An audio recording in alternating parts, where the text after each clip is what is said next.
Hello friends, स्वागत है आपका आज के इस वीडियो में। आज हम पढ़ने वाले हैं 12th क्लास पार्ट 2 वीडियो जीव में जनन, जो अध्याय 1 है।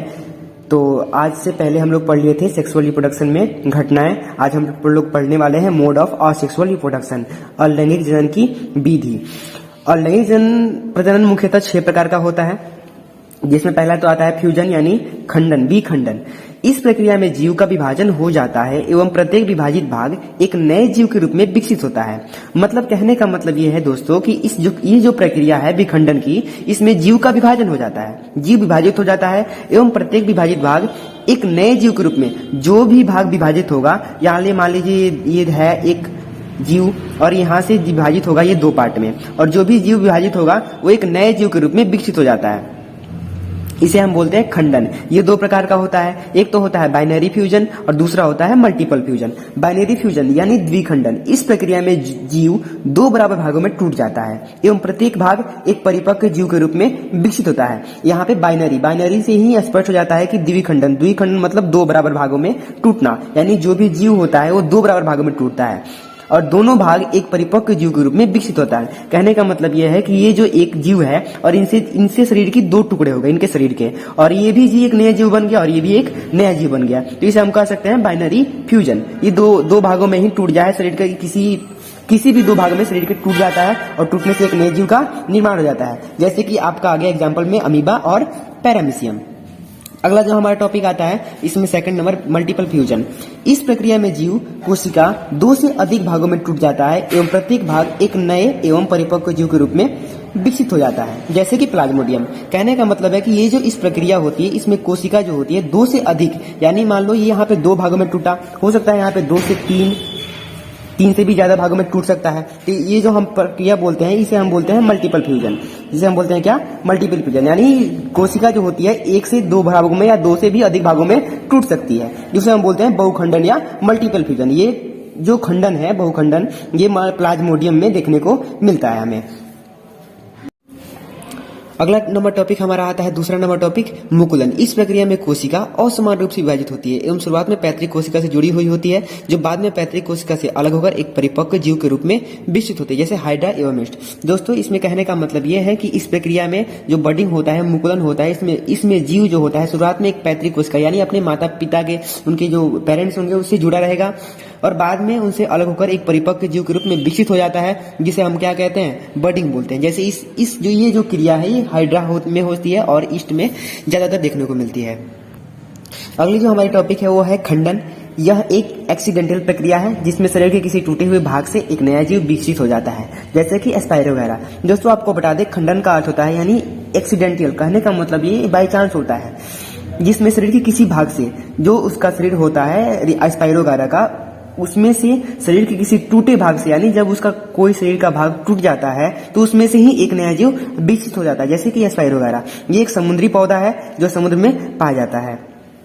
चौथा नंबर टॉपिक हमारा आता है पुनर्जनन। जब कोई साधारण जीव जैसे कि हाइड्रा एवं प्लेनेरिया अपने शरीर के पुराने भाग को अलग करते हैं तो उससे एक नया जीव विकसित हो जाते हैं। इसमें एक विशिष्ट कोशिकाएं होती है जो बहुत सारी कोशिकाओं को वृद्धि कराती है। कहने का मतलब यह है दोस्तों कि जो पुनर्जनन होगा उसमें जब कोई जीव जैसे हाइड्रा हो गया या प्लेनेरिया हो गया, वो अपने जब किसी पुराने शरीर को अलग करता है, पुराने भाग को अलग करता है अपने शरीर के, तो उससे एक नया जीव विकसित हो जाता है और इसी प्रक्रिया को हम बोलते हैं पुनर्जनन। ये क्रिया हाइड्रा और प्लेनेरिया में ज्यादातर देखने को मिलती है। 5वां नंबर हमारा पॉइंट आता है वेजिटेटिव प्रोपागेशन यानी कायिक प्रवर्धन। यह एक अलैंगिक जनन की प्रक्रिया है जिसमें जड़, तना एवं पत्तियों से नए पादप विकसित होते हैं, वो भी अनुकूल परिस्थितियों में। ठीक है सर, देखो दोस्तों, ये एक अलैंगिक जनन की प्रक्रिया है यानी असेक्सुअल रिप्रोडक्शन की प्रक्रिया है ये, और इसमें जड़ से या तने से एवं पत्तियों से किसी भी जगह से नए पादप जो है विकसित हो जाते हैं यानी उत्पन्न हो जाते हैं। इससे लाभ क्या क्या है, इसे हम लाभ देख लेते हैं कि इससे होने वाले लाभ कौन कौन से हैं। लाभ, इससे पादप जल्दी फूल एवं फल उत्पन्न कर सकते हैं। मतलब कि वेजिटेटिव प्रोपागेशन से जो उत्पन्न पादप होते हैं वो जल्दी से फूल एवं फल उत्पन्न करने में सक्षम हो जाते हैं, जबकि बीज से विकसित पादप में अधिक समय लगता है, और जो पादप बीज से विकसित होते हैं उनमें अधिक समय लगता है। तो लगेगा ही समय, क्योंकि जब उससे बीज को हम मिट्टी में डालेंगे, मिट्टी में डालने के बाद बीज अंकुरित होगा, अंकुरित होने के बाद तब उसमें से निकलेगा, तो उसमें थोड़ा ज्यादा समय लगता है। लेकिन ये जो है कायिक प्रवर्धन, इससे थोड़ा कम समय लगता है इसमें। केला, गुलाब, संतरा एवं चमेली के पौधे में बीज से पादप उत्पन्न करने की क्षमता नष्ट हो जाती है। इससे उत्पन्न संतति भी आनुवांशिक रूप से पैतृक के समान होते हैं। देखो दोस्तों, मैंने पहले ही असेक्सुअल रिप्रोडक्शन जब पढ़ाया था आपको, तो मैंने बताया था कि जो असेक्सुअल रिप्रोडक्शन में जो भी जीव होंगे, जो उत्पन्न होंगे, जो संतानें होंगी उनकी, वो पैतृक के बिल्कुल समान होंगी, लेकिन अलैंगिक जनन में बिल्कुल समान होगी, और लेकिन लैंगिक जनन में बिल्कुल अलग अलग होगी। तो ये लैंगिक जनन हम लोग नहीं पढ़ रहे हैं, अलैंगिक जनन पढ़ रहे हैं। इसलिए इसमें जो भी संतान उत्पन्न होगी वो क्या होगी, माता पिता के बिल्कुल समान होती है। जैसे हो गया केला, केले के पौधे लगाओगे आप तो केले के जैसा ही होगा। संतरा, संतरा के पौधे लगाओगे आप, ये संतरे के जैसा ही होगा। तो ये सारे जो है ना, ये बिल्कुल पैतृक के समान हो जाते हैं, इसे ही लाभ है।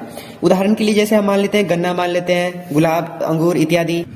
उसका उदाहरण हो गया गन्ना, गुलाब, अंगूर। एग्जाम्पल में देख ले हैं, रनर जो होता है, रनर से होता है हैपिलियन फूल। ये एक फूल होता है जिसे रनर के द्वारा कायिक प्रवर्धन होता है। इसमें राइजोम, इसमें अदरक में होता है और बनाना में होता है। आई के द्वारा होता है, इसमें पोटैटो में हो जाता है आपको। ऑफसेट जलकुंभी में होता है। बल्ब के द्वारा ओनियन यानी प्याज में होता है।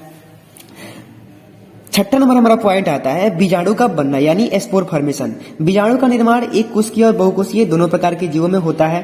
कहने का मतलब है कि जो बीजाणु होता है उसका निर्माण एक कोशिकीय और बहुकोशिकीय दोनों प्रकार के जीव यानी जीवों या पादपों में दोनों प्रकार का होता है। यह प्रक्रिया पौधों में होती है।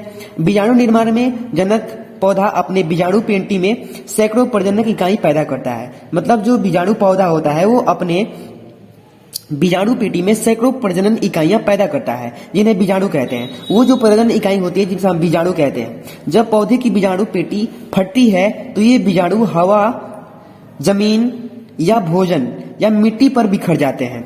दोस्तों, जब उसमें से वो बीज निकलेंगे, वो बीज फटेंगे, तो ये बीज हवा में या मिट्टी में या कहीं और जगह बिखर जाएंगे या भोजन में बिखर जाएंगे।